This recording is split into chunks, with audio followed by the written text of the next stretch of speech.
बिस्मिल्लाहिर्रहमानिर्रहीम। नाज़रीन अस्सलाम वालेकुम, मैं हूँ इमरान वसीम।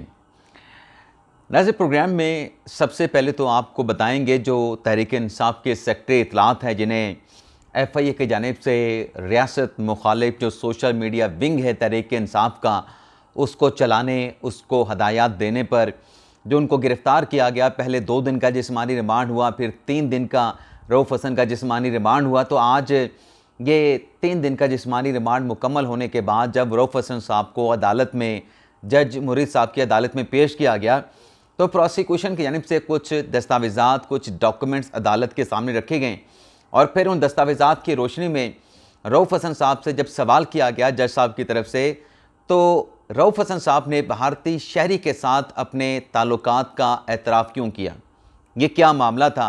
सबसे पहले तो इस खबर की डिटेल आपके साथ हम शेयर करेंगे और इसके बाद हमारे प्रोग्राम के जो दीगर अहम खबरें हैं, जिसमें इमरान खान ने नवाज शरीफ के साथ मुलाकात की ख्वाहिश का इजहार क्यों किया, ये क्या मामला है, इस पर आप नाज़रीन के साथ डिटेल शेयर करेंगे। और काजी फैसल साहब ने बड़ा फ़ैसला किया है। आपको याद होगा कि एक तकरीब में बतौर मेहमान ख़ुसूसी मौजूद थे और काजी फैसल की जानिब से कहा गया था कि 100 जजेस के ख़िलाफ़ 100 के करीब जुडिशल कौंसिल में शिकायत मौजूद हैं। तो अब काजी फैसल साहब ने इन शिकायत के हवाले से क्या फ़ैसला किया है, इसकी डिटेल भी आपके साथ हम शेयर करेंगे। फेक न्यूज़ का भांडा कैसे फूटा है और पारा चनार में हालात क्यों कशीदा हैं, इस पर भी हम बात करेंगे। लेकिन प्रोग्राम का आगाज़ करने से पहले आप नाज़रीन से चैनल सब्सक्रिप्शन की दरख्वास्त करेंगे कि चैनल को सब्सक्राइब कर लें, बेल आइकॉन का बटन प्रेस करें और अगर आपको हमारी वीडियो पसंद आती है तो इसको लाइक भी करें और शेयर भी करें। तो पहली खबर से नाज़रीन गुफ्तगू का आगाज़ करते हैं। रऊफ़ हसन साहब को आज FIA की प्रोसिक्यूशन टीम की जानिब से जज मुरीद साहब की अदालत में पेश किया गया। जज साहब ने मज़ीद 2 दिन का जिस्मानी रिमांड दे दिया और सैयदा अरूबा, जिन्हें गुज़िश्ता रोज़ FIA की जानिब से गिरफ़्तार किया गया था, उनकी भी जिस्मानी रिमांड की दरख्वास्त की गई, लेकिन अदालत ने उनके जिस्मानी रिमांड की इस्तदा को रद्द कर दिया और ख़ातून PTI वर्कर को जो अली बुखारी साहब बता रहे हैं कि ये मुलाजमा हैं पाकिस्तान तहरीक इंसाफ की सोशल मीडिया की टीम की और x.com को जो पेज है उसको देखती हैं, तो उनको जुडिशल कर दिया गया है। लेकिन आज जब समाअत चल रही थी तो अली बुखारी साहब ने कहा कि रऊफ़ हसन साहब जो हैं वो बुज़ुर्ग हैं, इन पे कातलाना हमला भी हुआ और ये अपनी कातलाना हमले के नतीजे में जो सज़ा है वो पूरी कर चुके हैं और इनके कातलाना हमले के जो अक्यूज़ हैं वो भी अभी तक गिरफ़्तार नहीं हुए, लेकिन अब रऊफ़ हसन साहब को और केस में अरेस्ट कर लिया गया है। तो अली बुखारी साहब ने इस्तदा की कि आप सैयदा अरूबा को और रऊफ़ हसन साहब को दोनों को डिस्चार्ज कर दें। लेकिन प्रोसिक्यूशन की जानिब से कुछ डॉक्यूमेंट्स पेश किए गए जिसमें ये बताया गया कि रऊफ़ हसन साहब के भारतीय शहरी के साथ रवाबत हैं, ताल्लुकात हैं। तो जब जज साहब ने सवाल किया रऊफ़ हसन साहब से, तो रऊफ़ हसन साहब ने एतराफ़ किया कि उनके भारतीय शहरी के साथ राब्ता है, ताल्लुकात हैं। लेकिन रऊफ़ हसन साहब ने इसकी वजाहत ये पेश की कि वो एक रीजनल थिंक टैंक चलाते हैं और बरतानिया में पढ़ते रहे हैं। और राहुल, जो कि भारतीय शहरी है जिससे मुतल्लिक सवाल किया गया, उसके बारे में रऊफ़ हसन साहब ने कहा कि वो इंडिया में नहीं बल्कि वो बरतानिया में रहता है और उसकी दावत पे एक मरतबा बतौर गेस्ट जो है वो 2023 में बहरीन में उनको बुलाया गया था एक तकरीब में शिरकत के लिए। तो बतौर गेस्ट उन्होंने उस तकरीब में शिरकत की थी। लेकिन बहरहाल अदालत ने 2 दिन का जिस्मानी रिमांड दिया है। प्रोसिक्यूशन तो इससे ज़्यादा दिन का जिस्मानी रिमांड मांग रही थी, लेकिन अदालत ने ज़्यादा नहीं दिया, 2 दिन का जिस्मानी रिमांड दिया है। इसके अलावा नाज़रीन शिबली फराज साहब, उन्होंने इस्लामाबाद हाई कोर्ट से रिजू किया था कि उनका नाम ECL में शामिल है तो उनका नाम ECL से निकाला जाए। अब इमरान खान साहब अडयाला जेल में मौजूद हैं। मैं आप देखने वालों से सवाल पूछना चाह रहा हूँ, मैं आप देखने वालों से जानना चाह रहा हूँ कि अपने लीडर के बारे में, बानी PTI के बारे में, तो PTI के रहनुमा वो गला फाड़ने वाली बात तो मैं नहीं करता, लेकिन वो बड़े फ़ख्र के साथ कहते हैं कि हमारा लीडर को डील करने के लिए तैयार नहीं, हमारा लीडर जो है मुल्क से बाहर जाने के लिए तैयार नहीं, वो जेल में रहेगा, जेल काटेगा। बल्कि इमरान खान साहब खुद भी कहते हैं कि बाहर नहीं जाऊंगा, जब तक ज़िंदगी है जेल में रहूंगा और जद्दोजहद करूंगा सियासी। लेकिन चलें, इमरान खान साहब जो कहते हैं या इमरान खान साहब के बारे में जो कहते हैं, तो फिर अपने लीडर को फॉलो तो करें। इमरान खान तो कहता है कि बेशक मेरा नाम ECL में डाल दें, लेकिन शिबली फराज साहब और PTI के बहुत सारे रहनुमा आए रोज़ इस्लामाबाद हाई कोर्ट से रिजू कर लेते हैं कि हमारा नाम ECL से निकाला जाए, हमने बाहर जाना है। तो ये थोड़ा सा एक मुझे तजाद नज़र आता है कि लीडर के लिए तो कहते हैं कि वो डील नहीं करेगा, बाहर नहीं जाएगा, लेकिन ये खुद बाहर जाना चाहते हैं। इसकी क्या वजह है? आपको कुछ समझ आती है तो मुझे ज़रूर रहनुमाई मेरी फरमाइएगा।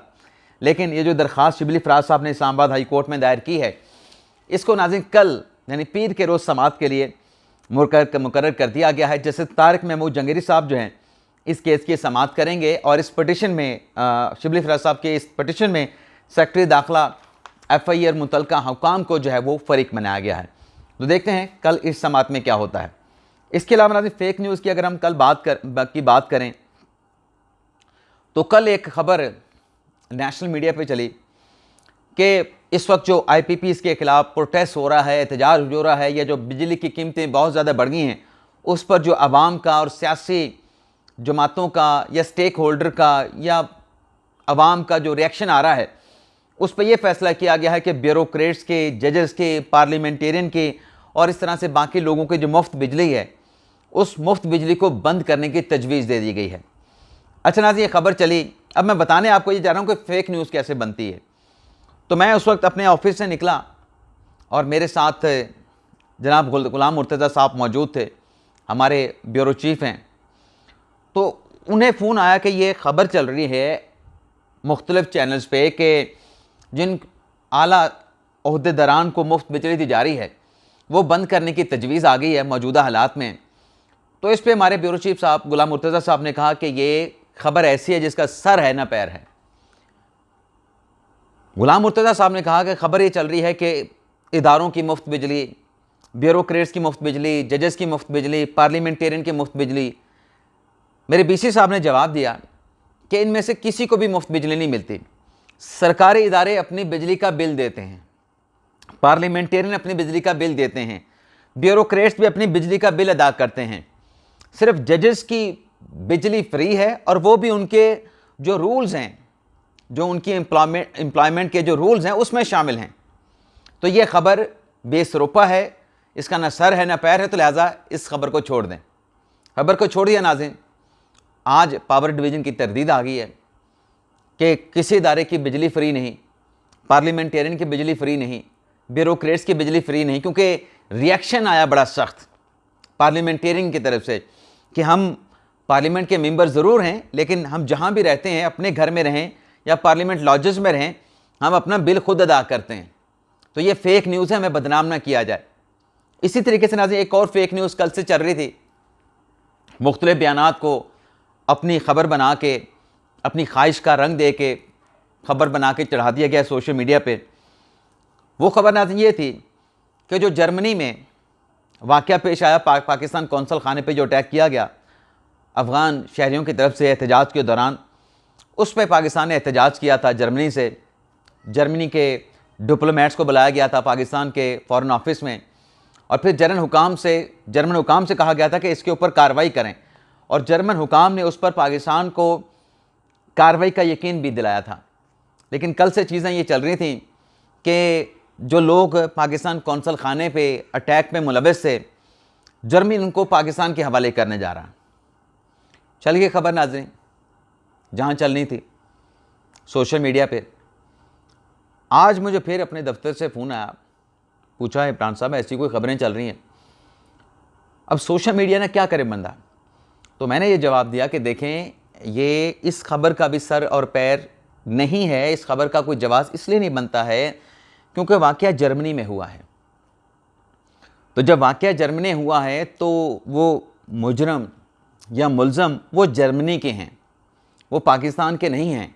हाँ, अगर वो यहाँ पे पाकिस्तान के किसी इदारे पे अटैक करके जर्मनी चले जाते तो फिर पाकिस्तान उनसे अपनी उन लोगों की हवालगी का मुतालबा करता, लेकिन उसके लिए भी पाकिस्तान और जर्मनी के माबैन मुल्ज़मान की हवालगी का मुआहदा होना चाहिए। लेकिन चूँकि यहाँ पे तो नहीं हुआ, ये जुर्म सरजद कौंसल खाना जर्मनी में है, वाक़या भी फ्रैंकफर्ट में हुआ है जर्मनी के शहर में, तो जो भी लोग इसमें मुलविस हैं पाकिस्तानी कौंसल खाने पर अटैक के हवाले से, उनके खिलाफ़ केस वहीं पे चलेगा, जर्मनी की अदालतों में चलेगा, जर्मनी की कोर्ट्स में चलेगा। तो ये जो ख़बरें इस तरीके से जहाँ पे भी चल रही हैं सोशल मीडिया पे, आप इसको जो है वो नज़रअंदाज करें। ये कोई बेस है ही नहीं खबर की। ये लोग वहीं के मुजरम हैं, जर्मनी के मुलज़म हैं, जर्मनी की अदालतें इनके साथ कानूनी तौर पे डील करेंगे, पाकिस्तान के हवाले नहीं किए जाएंगे। तो इस तरीके से नाज़रीन फेक न्यूज़ जो हैं वो सोशल मीडिया पे घड़ी जाती हैं और उनको फैलाया जाता है। लेकिन थोड़ी सी अगर कॉमन सेंस हो ना, तो बंदा उस खबर को देख के उसके नतीजे पे पहुंच जाता है कि ये खबर जो बताई जा रही है ऐसा मुमकिन नहीं है, ऐसा पॉसिबल नहीं है। इसके अलावा नाज़रीन अब आ जाते हैं चीफ जस्टिस काजी फैसल साहब की खबर के हवाले से। तो नाज़रीन अब मुझे तकरीब याद नहीं कि इस तकरीब में काजी फैसल साहब ने कहा था, लेकिन ये बयान उनका रिकॉर्ड पे मौजूद है कि 100 आला अदलिया के जजेस के खिलाफ शिकायत जो हैं वो सुप्रीम जुडिशल काउंसिल में पेंडिंग पड़ी हैं, उसके ऊपर कार्रवाई की जाएगी। एक तो बलूचिस्तान के किसी जज को शोकास नोटिस करके उनसे जवाब भी मांगा गया था और उसका भी नहीं पता वो शोकास नोटिस पे जवाब आया तो फिर क्या कार्रवाई हुई। जो कौंसल की शिकायत थी उसको डिस्पोज ऑफ कर दिया गया, ड्रॉप कर दिया गया, क्या कर दिया कुछ पता नहीं। लेकिन अब नाज़रीन ज़रा ये बताते हैं कि काजी फैसल साहब ने जितने भी इस वक्त कौंसल में, सुप्रीम जुडिशल काउंसिल जो कि जजेस के एहतसाब का भी इदारा है, फोरम है, और वो आइनी ओहदेदारान जैसे चीफ इलेक्शन कमिश्नर हैं, इलेक्शन कमीशन के अरकान हैं, ऑडिटर जनरल ऑफ पाकिस्तान हैं, चेयरमैन नैब हैं, तो उनके खिलाफ जो कार्रवाई है वो आर्टिकल 209 के तहत होती है। अब जितनी भी शिकायत इस वक्त चाहे वो जजेस के ख़िलाफ़ हैं सुप्रीम जुडिशल काउंसिल में, चाहे वो किसी और इदारों के आइनी ओहदेदारों के ख़िलाफ़ हैं, उन तमाम शिकायत की नाज़रीन जो डिटेल है वो chief justice of Pakistan justice Qazi Faisal ने मंगवा ली हैं। और ये तमाम डिटेल, तमाम तफसीलात जो हैं, जो सुप्रीम कोर्ट के रजिस्ट्रार साहबा हैं जजीला सलीम साहबा, उनसे कहा गया है कि आप ये तमाम डिटेल जो हैं चीफ जस्टिस चैम्बर को फराहम करें। और इसमें नाज़रीन जो एक और डायरेक्शन हमारे ज़राए बताते हैं की गई है कि तमाम की तमाम जो डिटेल हैं, जिस तरीके से शिकायत का इंदराज हुआ है उसी तरीके से ये शिकायत की डिटेल, यानी अगर काजी फैसल साहब सितंबर 2023 में चीफ जस्टिस ऑफ पाकिस्तान बने हैं तो उनसे पहले की शिकायत हैं या बाद की शिकायत हैं, अगर जनवरी 2024 में पहली कोई शिकायत आई है तो उसको ऊपर रखा जाए, यानी तरतीब के साथ, जिस तरतीब के साथ सुप्रीम जुडिशल काउंसिल में शिकायत का इंदराज हुआ है उसी तरतीब के साथ, उसी नंबरिंग के साथ जो है डिटेल चीफ जस्टिस चैम्बर को दी जाए और उस डिटेल में कोई शफलिंग ना की जाए, कोई तब्दीली ना की जाए कि नीचे वाले ऊपर कर दें या ऊपर वाले नीचे कर दें। तो ना इस डिटेल से ये जो समन की गई है, मंगवाई गई, इससे बज़ाहिर ऐसा लगता है कि जैसे चीफ जस्टिस काजी फैसल ने सुप्रीम जुडिशल काउंसिल को दोबारा से मुतहरिक करने का, फाल करने का फ़ैसला किया है। तो देखते हैं नाज़रीन, काफ़ी शिकायत आ चुकी हैं पिछले दिनों जो हमने रिपोर्ट की। मोहसिन अख्तर कियानी साहब के ख़िलाफ़ भी एक शिकायत थी, स्टेटस मुझे नहीं पता कि उसमें क्या है, कितनी जान है, कितना तगड़ी वो शिकायत है, मैं इस पर कोई कमेंट नहीं करूँगा। लेकिन उसमें मोहसिन अख्तर कियानी साहब के ख़िलाफ़, जहांगीरी साहब के ख़िलाफ़, बाबर सत्तार साहब के ख़िलाफ़, आमिर फ़ारूक साहब के ख़िलाफ़, चीफ जस्टिस काजी फ़ाइज़ ईसा के ख़िलाफ़, जस्टिस अरबाब मोहम्मद ताहिर के ख़िलाफ़, जुडिशल कमीशन के अरकान के ख़िलाफ़, चीफ इलेक्शन कमिश्नर के ख़िलाफ़। तो देखते हैं क्या निकलता है। लेकिन माजी ये भी आपको बताऊं कि ज़्यादा जो पॉसिबिलिटीज़ होती हैं उसमें फ्रिवलेस, बेवकूफ़ शिकायत भी सुप्रीम जुडिशल काउंसिल को भिजवाई जाती हैं। तो ये भी आप अपने जहन में रखें। इसके अलावा नाज़रीन अब आ जाते हैं कि लाहौर हाई कोर्ट ने एक फ़ैसला दिया है, इमरान खान साहब के जो जुडिशल कस्टडी ख़त्म की उन्होंने, और कहा कि ये फ़ैसला जुडिशल रिमांड देना बनता नहीं था। तो वो आज के अखबारात में उस फैसले के हवाले से एक जुमला लिखा गया है कि जब इमरान खान ने हमले की कॉल नहीं दी तो उनका जुर्म नहीं बनता। अब नाज़रीन पता नहीं रिपोर्टर्स की ट्रांसलेशन में कहीं गलती है। अब ये ज़रूरी तो नहीं कि कॉल जो है वो ओपनली दी जाएगी। मैं सिर्फ इस खबर के ऊपर कमेंट कर रहा हूँ जो अखबारात में छपी है, मेरे पास फ़ैसले की कॉपी नहीं है, तो मैं इसी खबर के ऊपर इन्हिसार कर रहा हूँ कि अब तो इमरान खान साहब का एतराफ़ भी आ गया कि मैंने कॉल दी थी कि आप मिलिट्री तनसीबात के सामने जाके एहतजाज करेंगे, और ख़ान साहब उसमें कंडीशन ये लगाते हैं कि मैंने तो पुरअमन एहतजाज की कॉल दी थी। लेकिन ये अगर अदालत की जानिब से लिखा गया है कि हमले की कॉल जब इमरान खान ने नहीं दी तो जुर्म नहीं बनता। तो मेरे जहन में बार बार एक सवाल आ रहा है कि क्या जज साहब को ये सब कुछ लिखने की ज़रूरत थी? जज साहब ने किस बुनियाद पे लिखा है? ज़रूरी तो नहीं कि मतलब अब ये फ़ैसले प्रेसिडेंट बनते हैं, जो हाई कोर्ट का फ़ैसला है नीचे भी अदालतों में प्रेसिडेंट बनेगा। तो क्या अब ये नज़ीर पेश की गया है कि अगर अलल ऐलान किसी ने छोड़ दे 9 मई के वाक़े को, कोई और दहशतगर्दी का वाक़या है, किसी ने अलल ऐलान अगर हमला करने का, कोई साजिश करने का, कोई अटैक करने का ऐलान नहीं किया, तो क्या उसको फिर बरी किया जाएगा? ये एक मिसाल के तौर पे बात कर रहा हूँ। सवाल मेरे जहन में आ रहा है कि क्या ये असूल, ये नज़ीर इसी तरीके से बनेगी? अब बहुत सारे प्लान अटैक करने के ऐसे होते हैं, अक्सर ऐसे होते हैं जिनका ऐलान नहीं होता, जिनका कोई स्पीकर पे ऐलान नहीं किया जाता, बीडी पे नहीं बताया जाता कि हम जाके पार्लियामेंट पे चढ़ दौड़ेंगे, हम पीटीवी पे चढ़ दौड़ेंगे, कोर कमांडर के घर पे चढ़ दौड़ेंगे, हम जीएचक्यू पे हमला करेंगे। अब तो सलमान कमार साहब के स्टेटमेंट आ चुके हैं कि पार्टी सतह पे फैसला हुआ था, तहरीक इंसाफ इमरान खान ने फैसला किया था कि मिलिट्री इमलाक पे जाएंगे अगर इमरान खान साहब को दोबारा गिरफ्तार किया गया। अब मुझे नहीं पता कि ये मिस रिपोर्टिंग हुई है या अदालती फ़ैसले में ऐसे लिखा गया है, लेकिन नाज़रीन, इमरान खान साहब ने जो एक पटिशन साबिक़ वज़ीर आज़म नवाज शरीफ के ख़िलाफ़ दायर की थी अगस्त 2016 को, पनामा का स्कैंडल सरफेस होने के बाद, और उस पटिशन पे फिर आपको पता है कि पहले जमाली साहब ने 3 रुकनी बेंच बनाया अपनी सरबराही में, फिर जमाली साहब ने इमरान खान साहब की पटिशन के साथ फिर शेख रशीद की दरख्वास्त आ गई, फिर उसमें जमात इस्लामी की दरख्वास्त आ गई, फिर उसमें एक और दरख्वास्त आ गई, फिर एक और दरख्वास्त भी थी, 2 दरख्वास्तें रद्द कर दी गई, 3 दरख्वास्तें रखी गई, एक जमात इस्लामी की, इमरान खान की, शेख रशीद की, और फिर जमाली साहब ने उस पर 5 रुकनी बेंच बना दिया। लेकिन जमाली साहब ने 15 दिन पहले वो चले गए चैम्बर वर्क पे, और फिर जब वो रिटायर हुए तो साकिब निसार साहब चीफ जस्टिस बने, तो फिर नया बेंच तश्कील दिया गया जिसको हेड कर रहे थे जस्टिस आसिफ सईद खोसा साहब, जो कि उस वक्त सुप्रीम कोर्ट के सीनियर प्यूनिंग जज थे।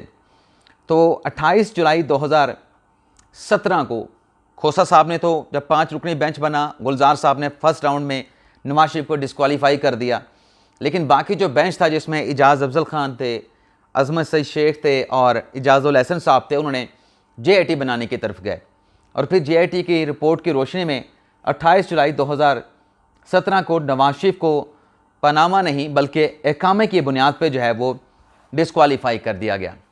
तो आज उस फैसले को नाज़रीन 7 साल हो चुके हैं, और आजकल उस वक्त से लेके देखें कि इमरान खान साहब नवाज शरीफ के बारे में जो भी इल्ज़ामात लगाते हैं, लेकिन माजी में जब जनरल परवेज़ मुशर्रफ का माशरा चल रहा था पाकिस्तान में, तो कितनी तारीफ़ें किया करते थे इमरान खान साहब जो हैं नवाज शरीफ की, और उनसे मुलाकात के कितने ख्वाहिशमंद हुआ करते थे। तो एक नाज़रीन ट्वीट किया है, अज़हर जवेद साहब हैं, लंदन में होते हैं, ये नाज़रीन उनका ट्वीट है अज़हर जवेद साहब का,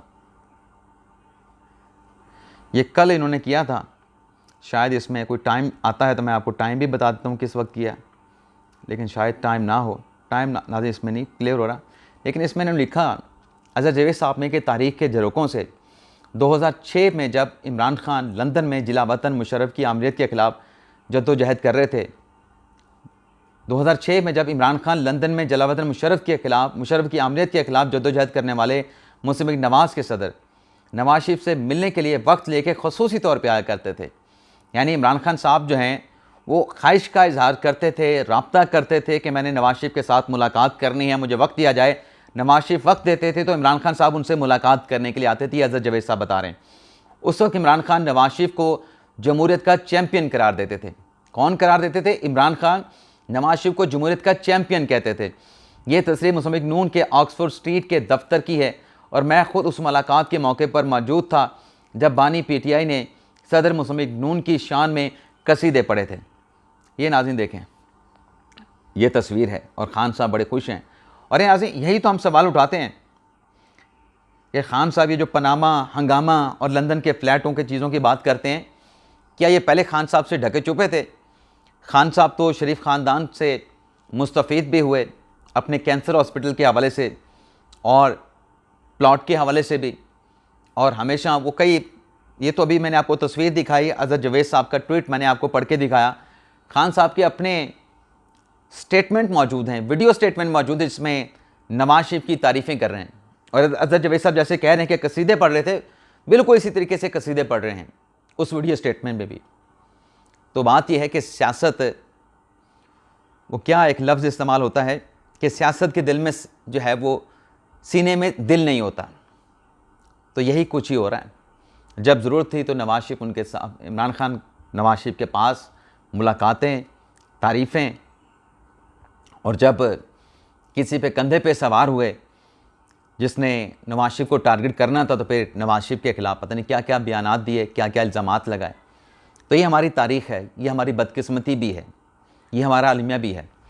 इसके अलावा नाज़रीन, पारा चनार में हालात बड़े कशीदा हैं मीडिया रिपोर्ट्स के मुताबिक, और जो पेशावर से पारा चनार जाने वाला रोड है मुकम्मल तौर पे बंद है, और मुसल्ला जो लोग हैं उनकी तरफ से, जो मुसल्ला एक दूसरे के आमने सामने आन खड़े हुए हैं कबाइल, उनकी तरफ से दर्जनों मिज़ाइल जो है वो दागे गए हैं, जिसके नतीजे में 35 अफराद जाँ बहक हुए हैं, 166 के करीब जो है वो ज़ख्मी बताए जाते हैं।